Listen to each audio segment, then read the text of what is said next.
영화를 사랑하시는 대한민국 국민 여러분들 안녕하십니까. 양민석입니다.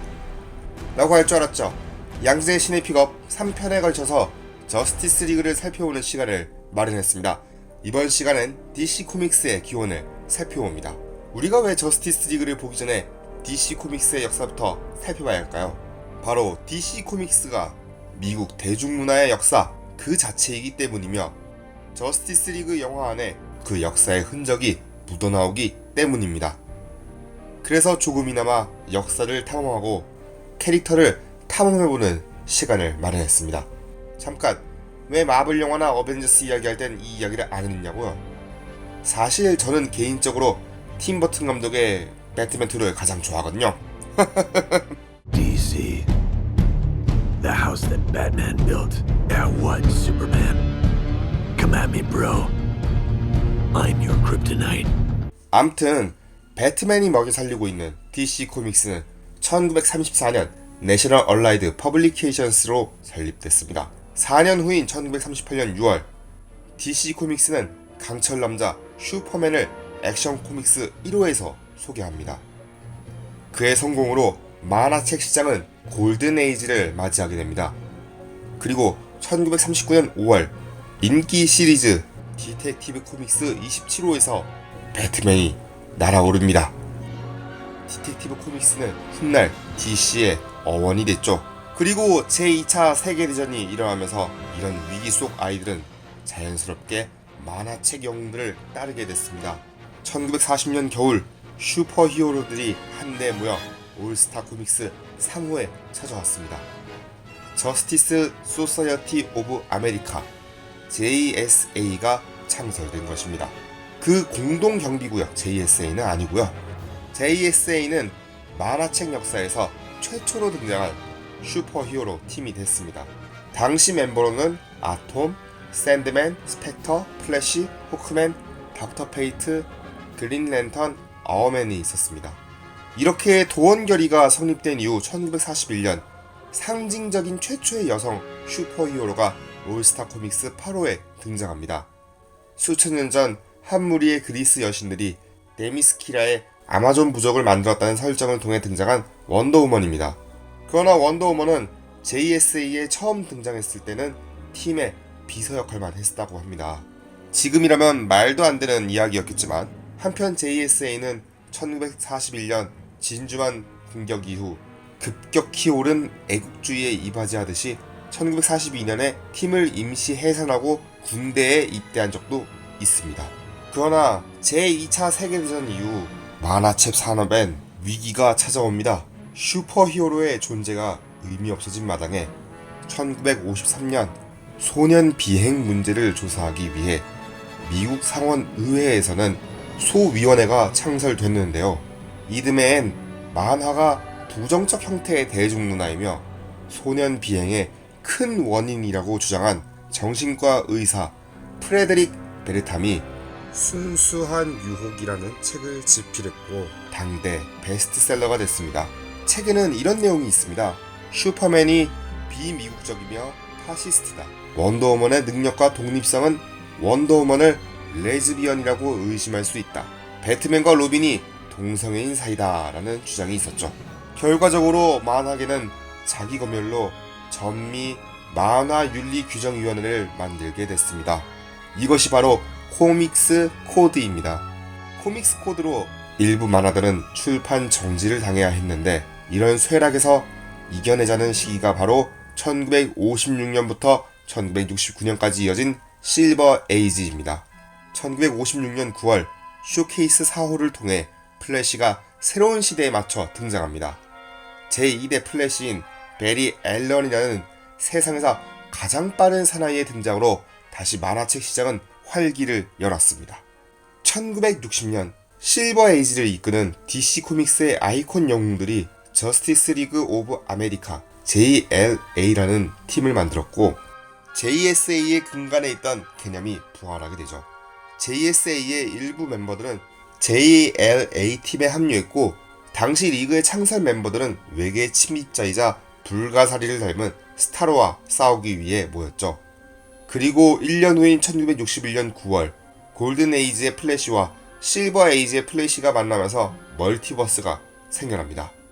그래서 골든 에이지의 세계는 지구 2가, 실버 에이지의 세계는 지구 1이 됩니다. 1963년에는 JLA와 JSA가 만나면서 DC 코믹스 유니버스 처음으로 차원 간 위기를 겪게 됩니다. 저스티스 리그 아메리카 볼륨 1 21호, 22호에서 어스 1의 위기와 어스 2의 위기에서 힘을 모으고 그 다음에는 지구 3의 크라임 신디케이트 오브 아메리카 CSA가 소개되죠. 지구 3은 캐릭터의 선악이 바뀐 곳인데요. 쉽게 말하면 렉스 루터가 영웅되고 슈퍼맨과 배트맨이 악당이 되는 곳입니다. 한편 실버 에이지의 마지막은 1967년 배트걸인 바바라 고든이 등장해 독립적이고 유능한 히어로가 됐다는 것으로 끝을 냅니다. 1970년부터 1983년까지 브론즈 에이지가 막을 엽니다. 1966년 TV 시리즈를 바탕으로 한 첫 배트맨 영화가 개봉했는데요. 상당히 우스꽝스러웠던 TV 시리즈 영화와 다르게 1970년 1월 디텍티브 코믹스 395호에서는 배트맨은 시크릿 오브 웨이팅 그레이브라는 작품을 통해 어두워진 모습을 보여줍니다. 이처럼 브론즈 에이지는 어두워진 이야기와 그에 관련한 사회적 이슈를 담았습니다. 인종차별, 반전운동, 마약, 알코올 중독, 도시화, 환경오염 등이 그러했죠. 한편 DC 코믹스가 50주년을 맞이한 1985년 DC는 중대한 발표를 하죠.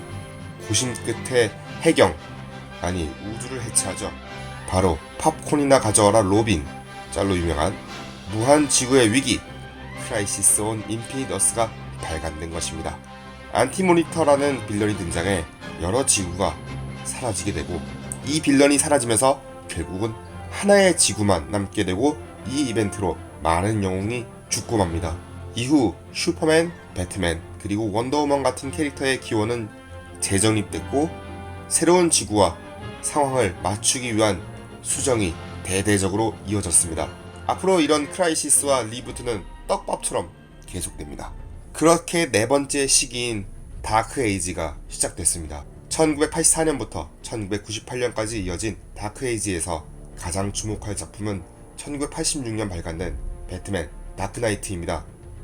디스토피아적인 근미래를 배경으로 나이 들고 고뇌에 찬 배트맨이 고담시의 정의를 가져오기 위해 싸운다는 내용으로 성인 독자층을 겨냥한 작품이 됐죠.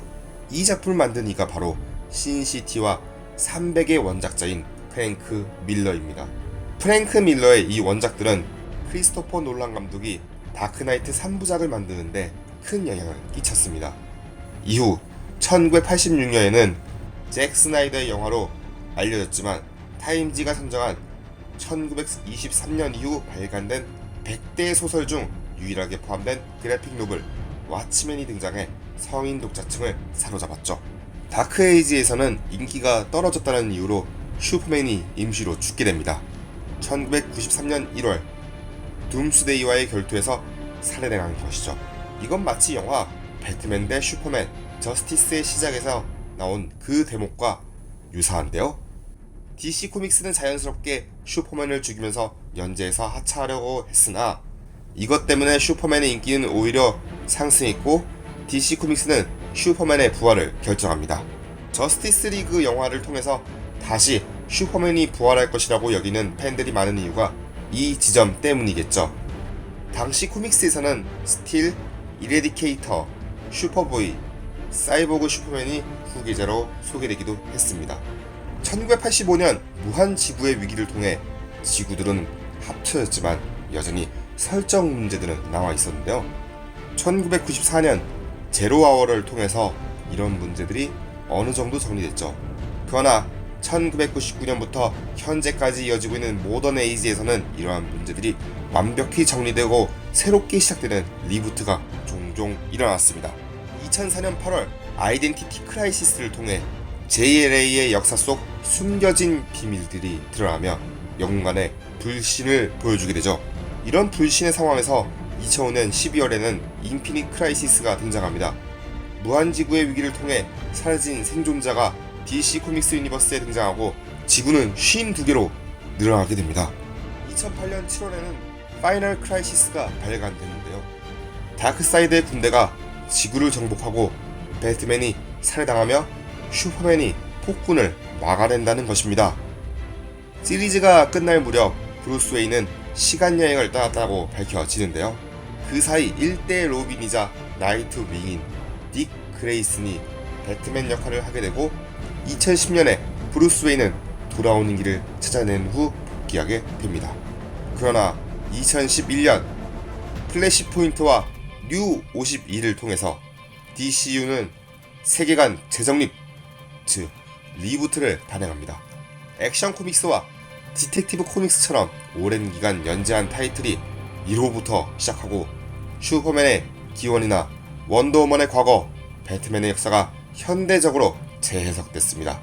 그리고 지난해인 2016년 5월 DC 유니버스 리버스가 등장했습니다. 주요 타이틀의 일부가 이슈 1호부터 시작됐으며 뉴 52에서 아쉬웠던 설정이 바뀌는 변화가 일어났습니다. 현재 등장 중인 영화나 드라마의 줄거리 라인을 따라가는 작품도 있습니다. 그래서 이번 저스티스 리그 영화가 중요한 것이죠. 지금까지 DC 코믹스 유니버스 DCU의 역사를 간단하게 살펴보면서 영화 저스티스 리그 관련한 이야기를 마쳤습니다. 이 편에서는 DC 확장 유니버스 DCEU의 역사를 되짚어보면서 저스티스 리그 영화는 어떻게 전개될지, 작품에 등장하는 캐릭터는 어떻게 나올지 살펴봅니다. 구독 버튼 꼭 눌러주시고 다음 시간에 만나요.